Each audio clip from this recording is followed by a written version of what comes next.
Hello, everybody, and welcome in. Thanks for being with us here for this edition of the Pens Iceberg. I'm your host, Casey Stamp, as always, alongside my partners Luke Courtwright and Jason Kaczynski. Luke, how are you doing this evening? Doing well. Looking forward to the show tonight. Absolutely, and always great to have you here. Thanks so much for joining us. Jason, I understand you were at the game last night despite the 4-1 loss. Was it a good time? It was a good time. I got to see a couple of Russian phenoms put on a show, and despite the score, the game really was, it seemed to be a lot closer than the score indicated, at least well into the third. And always a fun time when those two get together, Pavel Datsyuk and Evgeny Malkin. Well, thanks so much for being here. All right, folks, plenty on the slate tonight. First up, game analysis of the Pens and Red Wings from last night that we're going to talk about the latest setback to Sidney Crosby. And it is unfortunate that we have to talk about that. And as always, we'll finish up with some game predictions. So we've got a great program coming your way. Stay tuned. All right. Welcome back. Last night, the Pens squared off with a team that they're all too familiar with, the Detroit Red Wings. Of course, this rivalry well documented throughout the last 5 years, especially then, of course, in the 2008 and 2009 Stanley Cup Finals. Always a great game when these two clubs get together. Sidney Crosby out for this one, recurring concussion symptoms. Evgeny Malkin and Jordan Staal both game time decisions, but ultimately they would center the top two lines. The Pens came out in this one with a bit of a different look defensively, playing a 1-2-2, sort of a trapping style D. Luke, what did you think of this defensive strategy against a team like Detroit? Well, much like the Penguins, the Wings tend to run their game through the middle of the ice. They'll wait to make that patient play exiting the zone. They've got a lot of speed coming through the center with guys like Datsyuk, Darren Helm, guys like that. And then they have guys like Thomas Holmstrom or Todd Bertuzzi who they can just plant right in front of the net. So when you're unsure whether or not you're going to have Malkin or Staal there, you really need a game plan for that as well. This team has always been incredibly tight through the neutral zone, so we might be reading into it too much. I'm not sure, but you just have to cover all your bases in this case. I definitely like it as one more thing to put in the Penguins' repertoire, just to have that aspect and be able to get into that if you absolutely need it in a game situation. The Red Wings, I mean, they're by the book a puck possession team. You know, they'll get the puck in your zone, and you won't get a hold of it for a shift, sometimes an overtime length of a shift. You know, a minute and a half, and their passing is just so excellent. I like the idea of the fact that maybe try to force them into some turnovers, and just from history's side, it probably wasn't something that they were expecting from the Penguins, so maybe to throw them off their game a little bit. I don't know if I like that style playing all the time, but again, it's something that players can have in their back pocket.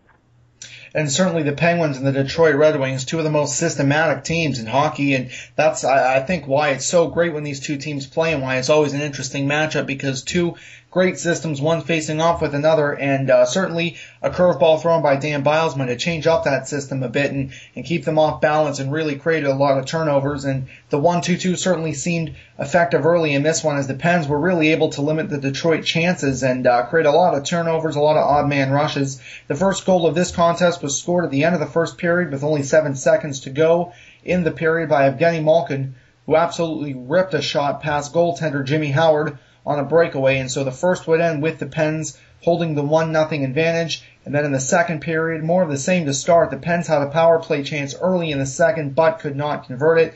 And of course, that would turn out to be a theme of the game. But at 16:01 of the second, Pavel Datsyuk, in typical Pavel Datsyuk fashion, scores a gorgeous backhander with just pinpoint accuracy. Guys, the story of this game, obviously, two Russians, and Datsyuk and Malkin both play a similar game as far as the great hands, the ability to create offense off their stick, and both obviously have a very hard and very accurate shot. At this point in their careers, which of the two players is better? Jason, we'll start with you here.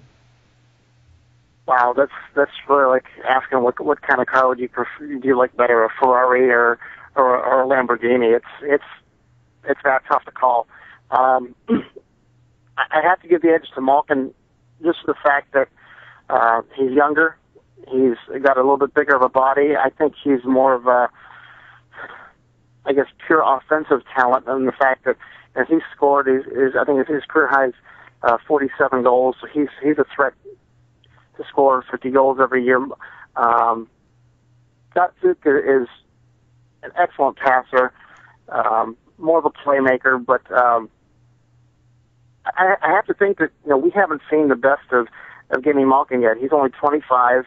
Pavel Datsuk is 33, and maybe his peaks physically and in terms of stats, but I give the edge to Malkin just based on game-breaking ability. Well, I'll go on record and say that I would choose Ferrari over Lamborghini, but that's an entirely different argument. But I'll actually give the nod to Datsuk for right now. I think his understanding of the game just puts him a little bit above Malkin right now. He's got the really subtle movement with the puck. He avoids getting hit a lot, which I think is really important. And he's a candidate for the Selke Trophy every year. I know that Malkin's made great strides with his defensive play, but he's certainly not on that level yet. Back-checking, sure, but defensive zone coverage, not so much. Malkin has some of that recklessness in his game still, and as he's matured as a player, some of that's gone away, but he does get hit a fair amount because he tries too much, honestly, which it's hard to fault him for that. He's got all the talent in the world to surpass Datsuk, but it's really a consistency thing right now. But I think we would all agree that when Gino's on his A game, there's really not a more dominant player in this league. Well, I'll also throw my opinion here and say I'm an Audi R8 man myself. That's the car I drive around in. But I believe one of Sidney's doctors compared him to a Ferrari earlier this year. So certainly a lot of comparisons to spectacular vehicles. And these NHL players really are just such fantastic athletes. There's so many elite ones, which is why it's such a shame to see the concussion epidemic going on. And once again, called up from Wilkes-Barre was Jason Williams for this game, of course. Jason Williams is a former Detroit Red Wing, played 92 NHL games for that organization. Why Jason Williams as opposed to Eric Tangradi? Luke, we'll start with you here. Well, it was pretty simple to me. He can play the point on the power play. Of course, the Penguins missing Chris Letang, who is a cog on that first unit. Just trying different pieces in different places. Half of Jason Williams' ice time last night was on the power play. And, I mean, I think he only played under 8 minutes, I think, but he got a good 3.5 plus minutes on the power play. So I think at this point in the season, you want to try people in different spots to see what works. And as far as Eric Tangradi goes, he's a good player, and I know people really want to see him as a top 6 forward at this point, but his skating isn't there to really justify it right now. And I'm not sure that he'll ever really get his skating to that point, but he can still be an extremely valuable player to the Penguins. What I would like to see, and what we've really seen him work on for the past season and a half or so, is for him to become that dominant presence in the corners and in front of the net, which the Penguins really haven't had for years. You could argue Ryan Malone maybe, and then going back to Kevin Stevens and Rick Tocchet before him. But if the Penguins can turn Tangradi into someone like a Thomas Holmstrom, he would be just as valuable to this team as if he were a top 6 forward. But some of these big forwards, they take a lot of time to really mature and kind of grow into that player that they become. So just give him some time and let him be for right now. I definitely think the Penguins were looking at Jason Williams as having a veteran presence, number one, and number two, just some versatility to the lineup. If you're a versatile player in the NHL, you're going to be able to play for a long time. You look at Pascal Dupuis, who can play on the line with Sidney Crosby, kills penalties, or has been taking draws at center on the third and fourth line. It just prolongs your longevity and gives coaches just another option to have on the ice.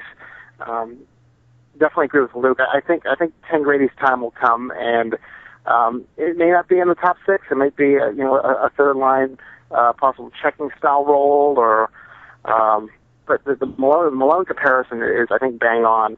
And Ryan Malone, when he first came in the league, he was He played college hockey. He wasn't exactly a younger guy when he finally made it to the league and started to develop. Not known for his great skating ability either. It's a pretty good comparison. Tangrady's a young guy. He's going to still develop a little bit, and don't need to rush him. He's playing in a pretty good league right now, and a lot of people have said that he might be a better NHL player than he is an AHL player, and that remains to be seen. But his time will definitely come. And certainly we're all anxious to see what will happen with the Tangrady situation in years to come. Will he get his chance? Will he perform up to expectation? And just everything that comes along with that. And another aspect that one could take from this game, at least in my opinion, was the play of Simone Dupré. And he's been really fantastic in the absence of Zbigniew Michalek.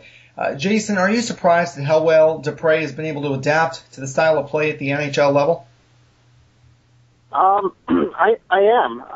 Not for the fact that his pedigree speaks for itself. He's a first round draft pick, a Memorial Cup champion.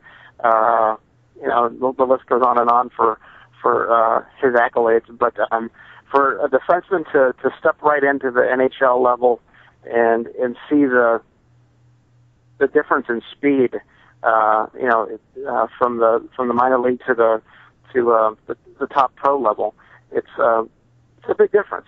And he's really concentrated on just playing well defensively in his own zone and what he needs to do.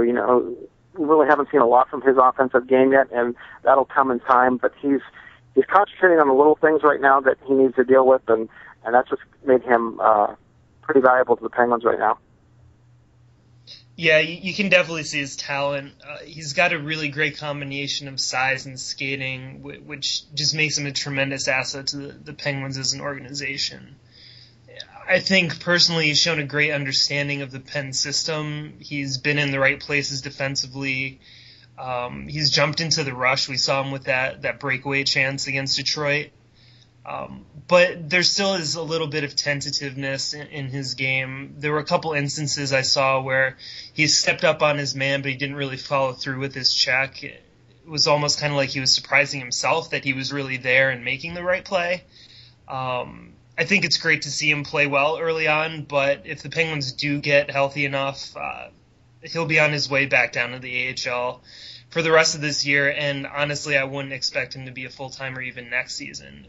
Maybe the season after that. He's another guy they can afford to let him ripen, as David Conti of the Devils would say. Let him get ripe in the minor leagues.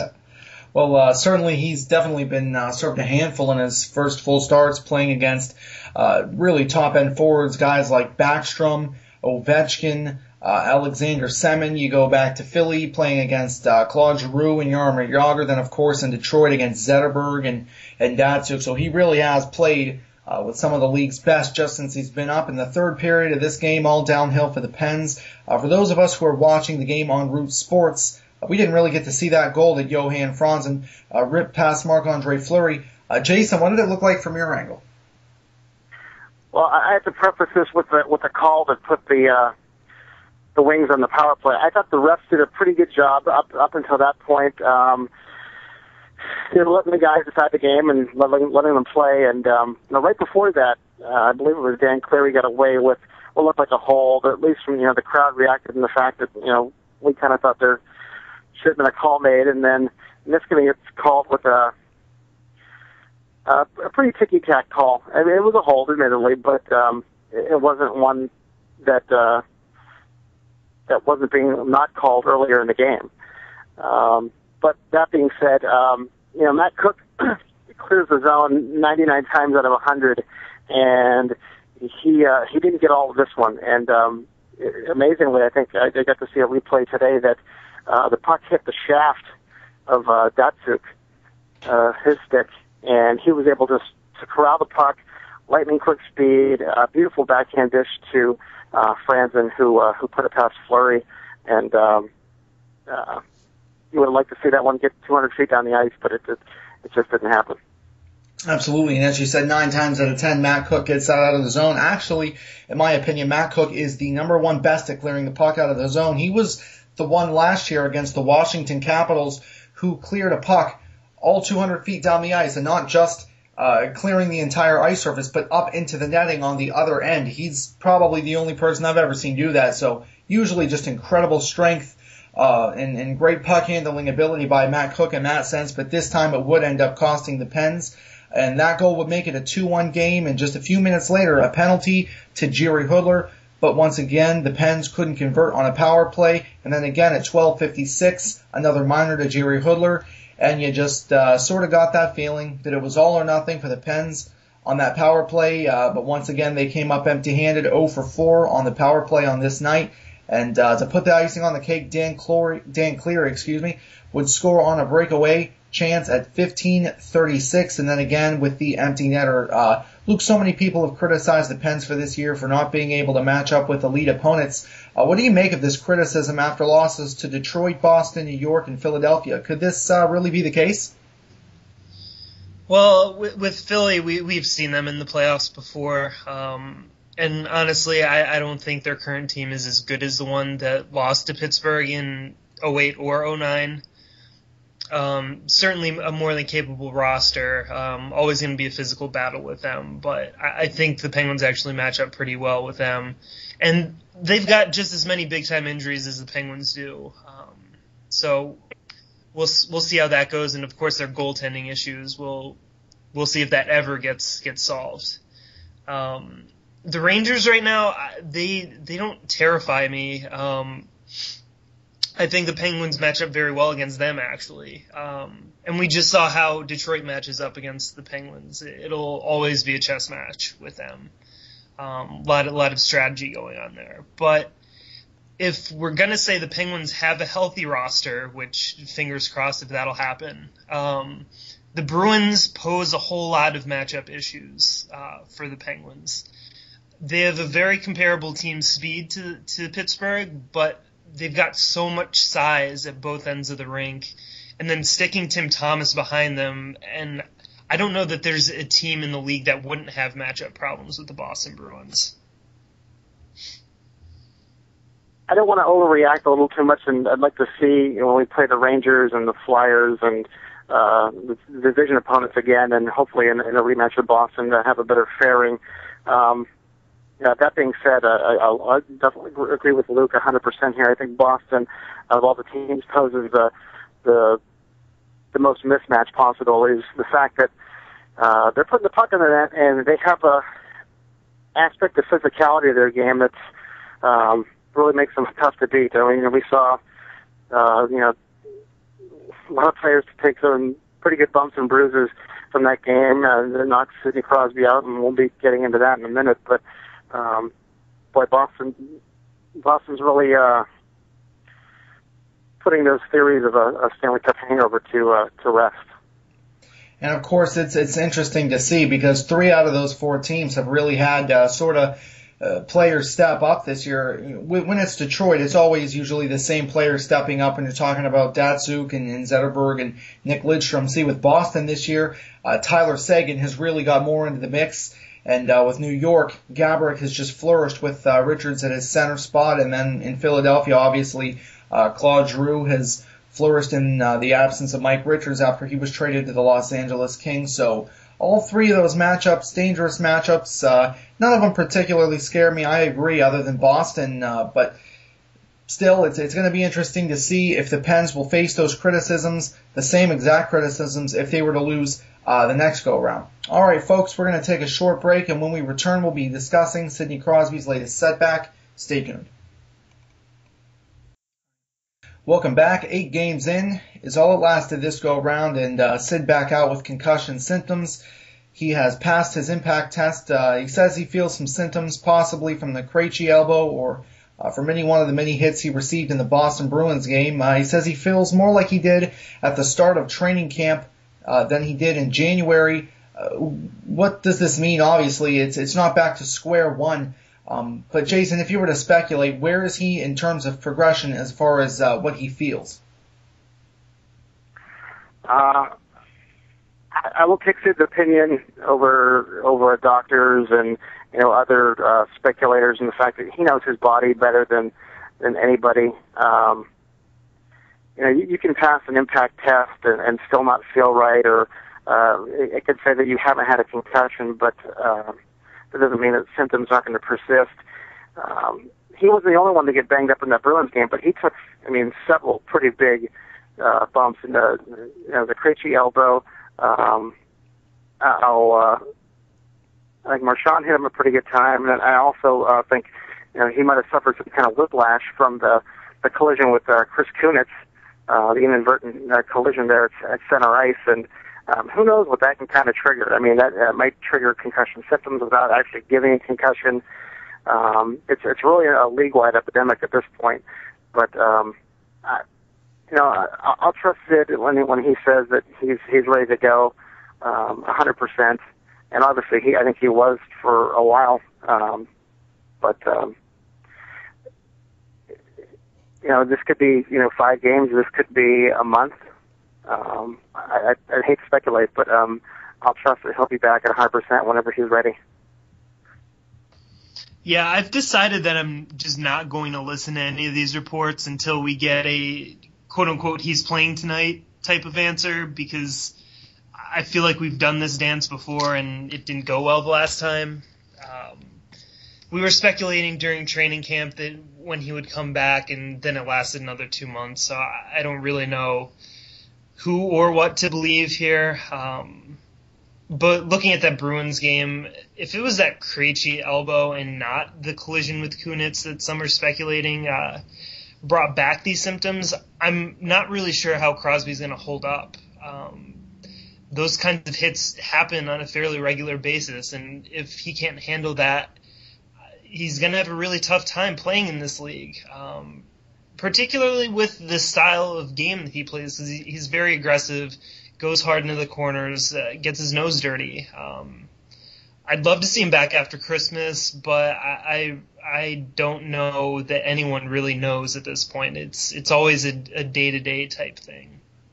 And to explain a little bit to our viewers here what's going on in terms of his recovery, Sid suffered a concussion back in January during the Winter Classic. That's a fact.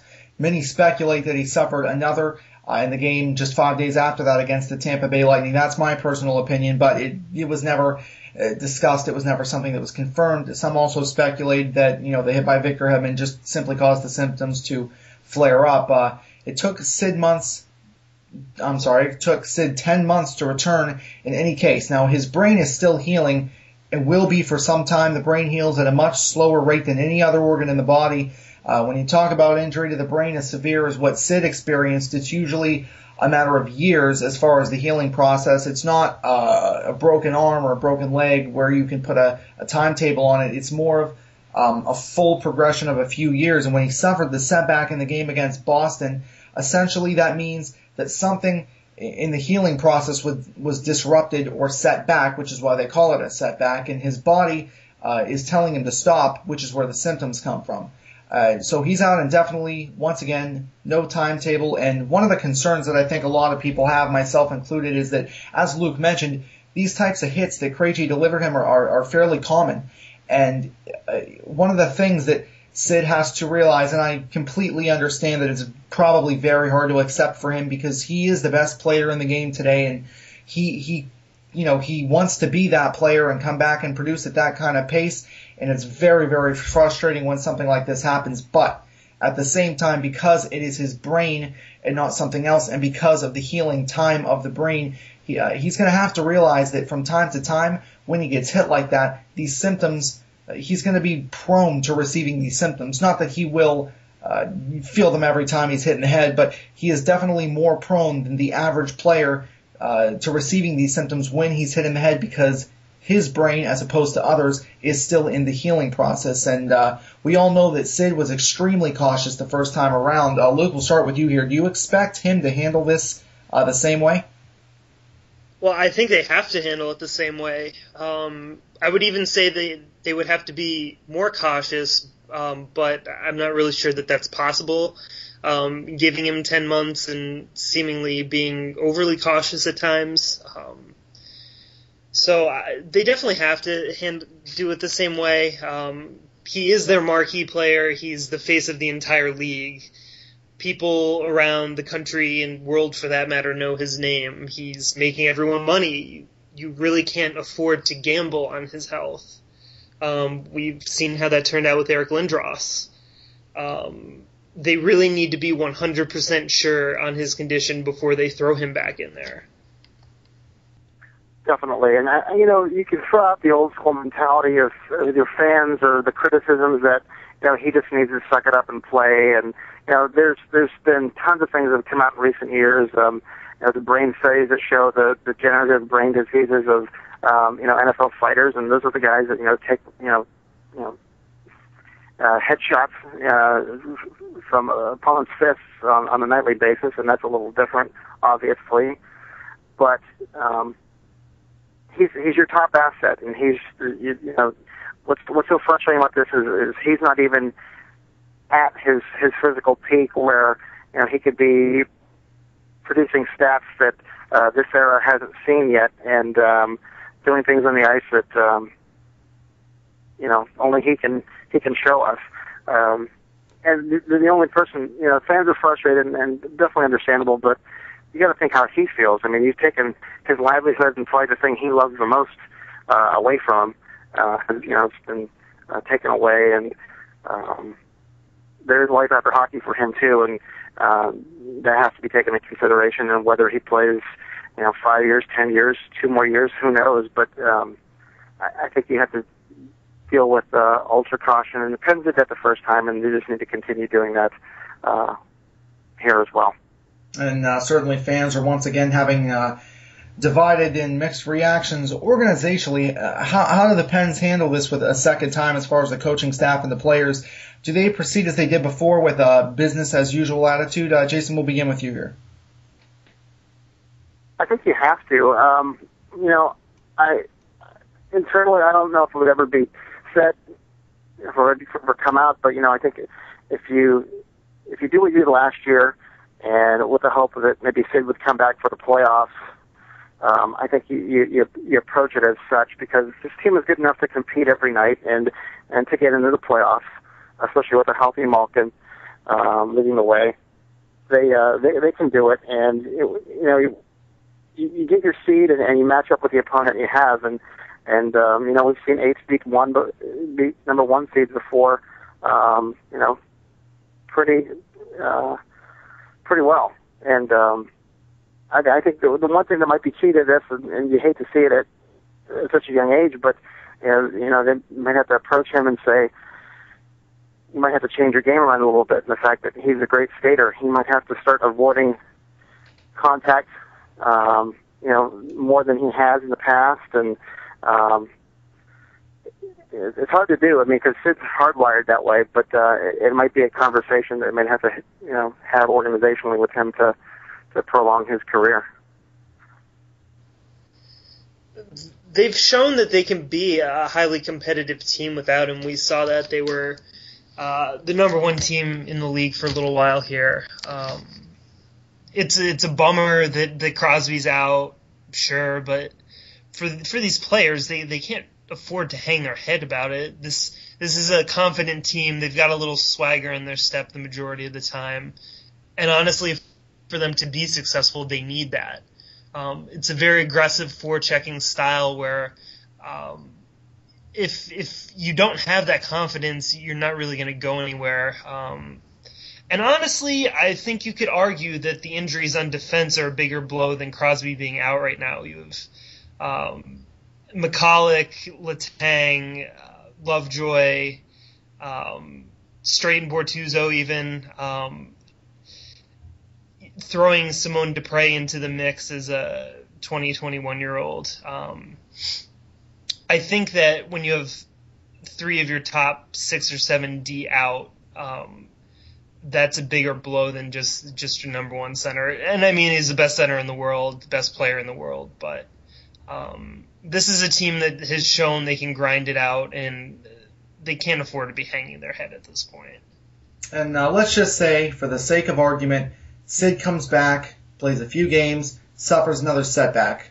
This is a scary question. Some people I hate having to hear it, and certainly I've been flamed for it a few times, but it's something that's fair game considering the circumstances, even though we can only speculate, and it's probably not at this level yet. At what point, if this were to continue, say over the course of the next 2 or 3 seasons even, at what point does the organization have to move on without Sid if he continues to suffer these setbacks and miss large chunks of time? Luke, we'll start with you here.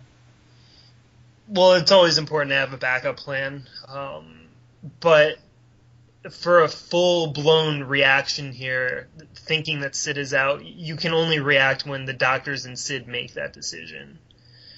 This team is constantly stressed that they play the same way with or without Crosby in the lineup. They just move guys up and down the depth chart. It's a matter of plugging guys into the places that they fit. When you know for sure that Crosby's out, you're going to get a ton of cap room coming along with that. Maybe Ray Shero makes a move at this coming trade deadline with some of the cap room they've accrued.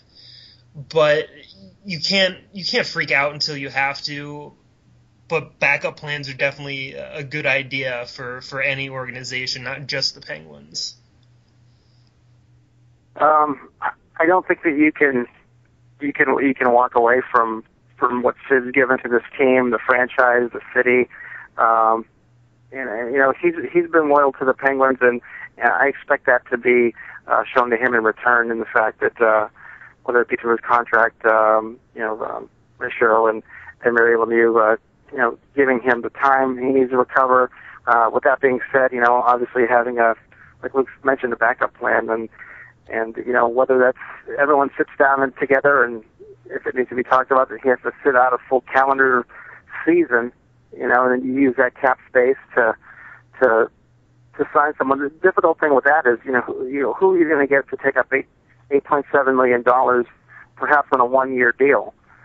Maybe somebody wants a shot at a Stanley Cup, and of course, in the playoffs, the salaries go out the window, so that doesn't really matter. But I think Sid will be taken care of by the Penguins, and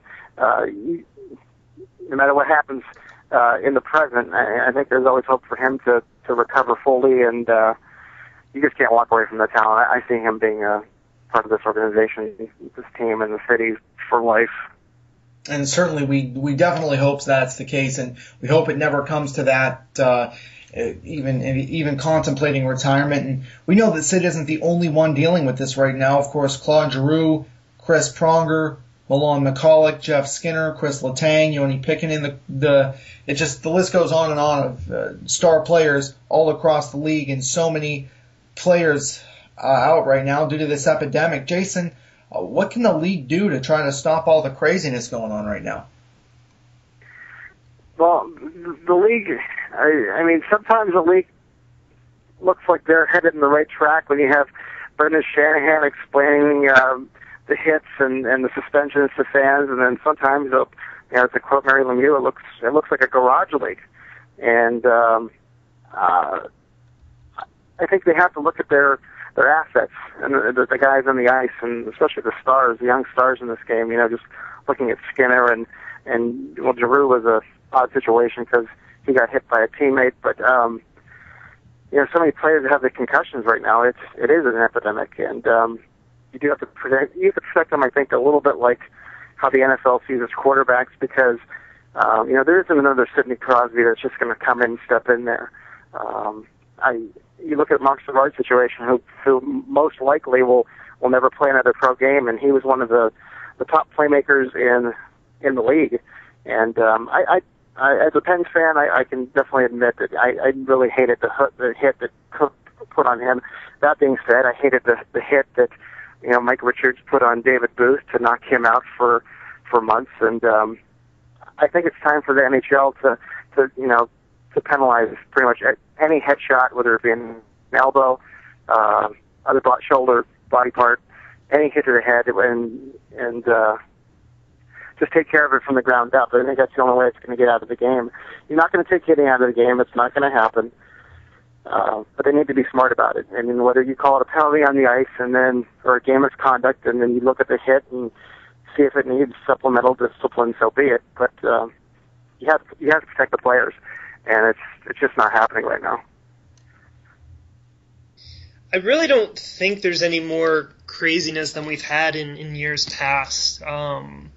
Concussions are just a really big deal to a whole lot of people right now. Teams are being overly cautious with these head injuries. If a player says he's dizzy, like that's a full-scale report getting done there. I think suspensions help avoid some of these high hits, and over time I think we'll see that. And honestly, with a lot of these concussion diagnoses, I think we're going to see players kind of being more aware of you just see that data there, and you see the number of reported concussions go up, and there's got to be some kind of switch there where players think, hey, maybe we need to kind of change things here. I know we've discussed this once before. Soft cap elbow pads would be a good idea to mandate those and be a great step in the right direction. But compared to usual, I don't think it's overly crazier than we've seen. Alan Walsh, who's an agent, was sent out some tweets this afternoon about how even he thought that teams were just giving more diagnoses of concussions compared to years past. So I don't see more craziness. I think it's just more visible right now. And certainly as the knowledge progresses of the brain and how it works and what exactly a concussion is and entails, I think we will see more of these because, whereas before a headache was a headache and really didn't mean anything, it seems like now headaches are kind of a tipping point and a red flag for concussion diagnosis. But in any case, hopefully these sorts of things will kind of tone down as the season goes, and we'll get to see some of our star players back. All right, folks, we're going to take a short break here. When we come back, game prediction. Stay tuned. Welcome back. Friday night, the Pens square off with the Ottawa Senators in Ottawa. Of course, both teams' star players out. Milan McCulloch and Sidney Crosby, both with concussion symptoms. What do you expect to see in this game, Luke? Well, the last Ottawa game that we predicted, I thought it would be a tight checking game, and it was quite the opposite. Now, with some of the injuries the Pens have, we had Malkin and Stahl be game time decisions last game. Hopefully they would be in the lineup here. Hopefully they have somewhat of a healthy roster here. But it could very well be a tight checking game. I'm not expecting too much, having seen that game against Detroit. But I would expect a win here.